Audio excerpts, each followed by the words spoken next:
The hardware store was quiet on a Tuesday afternoon. Ryan Carter pushed his cart through the paint aisle, his 7-year-old daughter Lily trailing behind him, fascinated by the color sample cards. "Daddy, can we paint my room purple?"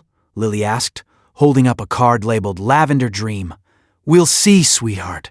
Let's finish the kitchen first." Ryan was a contractor, working for himself after leaving a corporate job 3 years ago.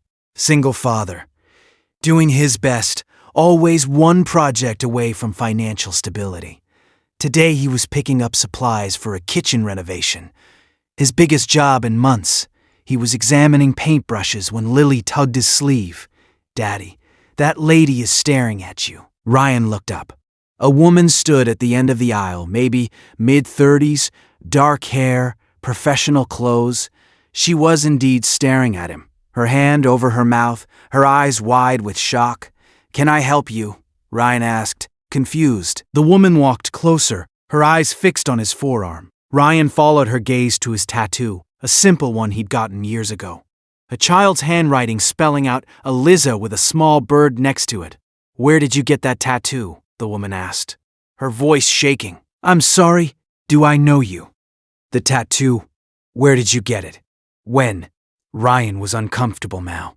Lily pressed against his side, sensing something strange. "Ma'am, I don't think that's your business." "Please," the woman said, tears in her eyes now. "Please just tell me. That handwriting, that bird, where did that come from?" Something in her desperation made Ryan answer. "It's from a drawing my daughter made 15 years ago." Before he stopped, unable to say more. The woman's knees buckled. She grabbed the shelf for support. "What was your daughter's name?" "Eliza." "Her name was Eliza. Who are you? How do you?" "I'm Elizabeth Morrison. But when I was 5 years old, my name was Eliza Carter. And you're my father." The paint aisle seemed to tilt. Ryan stared at the stranger, who claimed to be his daughter. His daughter who'd been taken by his ex-wife 15 years ago.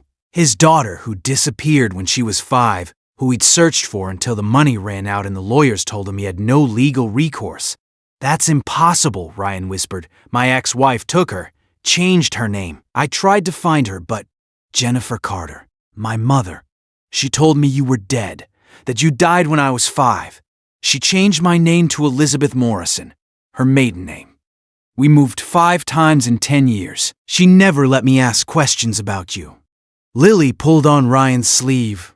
"Daddy, who is this?" Ryan couldn't speak. He was staring at Elizabeth. Eliza, seeing features he recognized. His own eyes. His late mother's nose. The way she stood with her weight on one hip, just like he did. "I found a box last month," Elizabeth continued, words tumbling out. "In my mother's attic. Pictures of you and me. A birth certificate with your name. And this drawing." She pulled out her phone and showed him a photo. A child's drawing of a man with Eliza written in wobbly letters and a small bird. "You drew this when you were 4, Ryan said, his voice breaking. "The bird was supposed to be a robin. Your favorite. You gave it to me for my birthday. I got it tattooed the next week because you were so proud of it." "I don't remember," Elizabeth said, crying now. "I don't remember you at all. She took those memories from me. But when I found that box, when I saw that drawing and realized you weren't dead, I hired an investigator. It took 3 weeks to find you, and then I've been trying to work up the courage to approach you for 2 more weeks. You've been following me, not creepily, just trying to figure out how to tell a stranger that I'm his daughter, that his ex-wife lied to both of us, that I lost 15 years with you because of her manipulation." Ryan reached out slowly and Elizabeth met him halfway. They stood in the paint aisle of a hardware store, father and daughter reunited, both crying while confused shoppers walked around them. Lily watched with wide eyes. "Daddy, is she really my sister?" "Half-sister," Ryan managed. "Lily, this is Eliza. She's my daughter, your sister." Over the next hours, they moved to a quiet cafe. Elizabeth told her story, how Jennifer had poisoned her against Ryan's memory, claiming he'd been abusive and dangerous. How she'd grown up believing her father was a monster. How finding those pictures had shattered 15 years of lies. "I confronted my mother last week," Elizabeth said.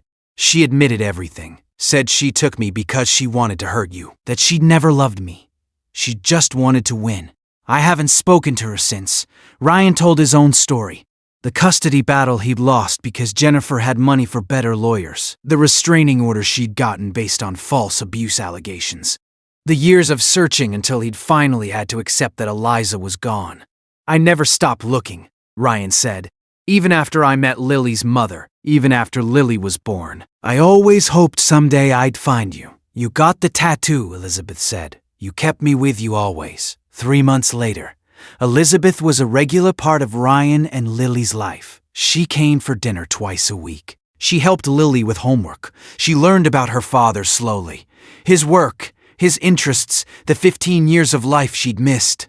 I can't get those years back, Elizabeth told Ryan one evening.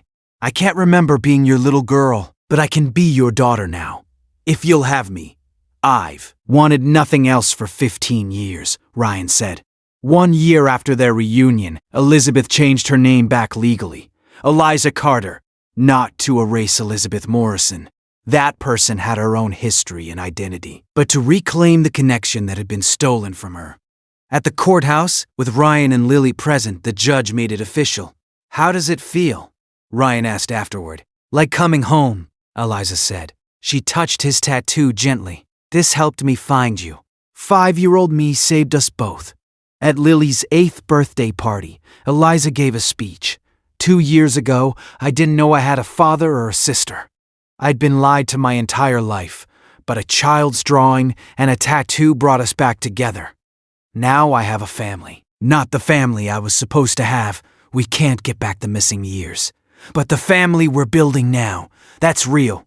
That's ours. Thank you, Lily, for sharing your dad with me. And thank you, Dad, for never giving up, for keeping me with you even when I was gone. Ryan wiped his eyes. You were never really gone. You were always right here. He touched his tattooed arm. And now you're here for real. That's all I ever wanted. If this story moved you, like, share, and subscribe for more stories about families reunited. Comment about someone you lost touch with who came back into your life. Your story might inspire someone to never stop hoping.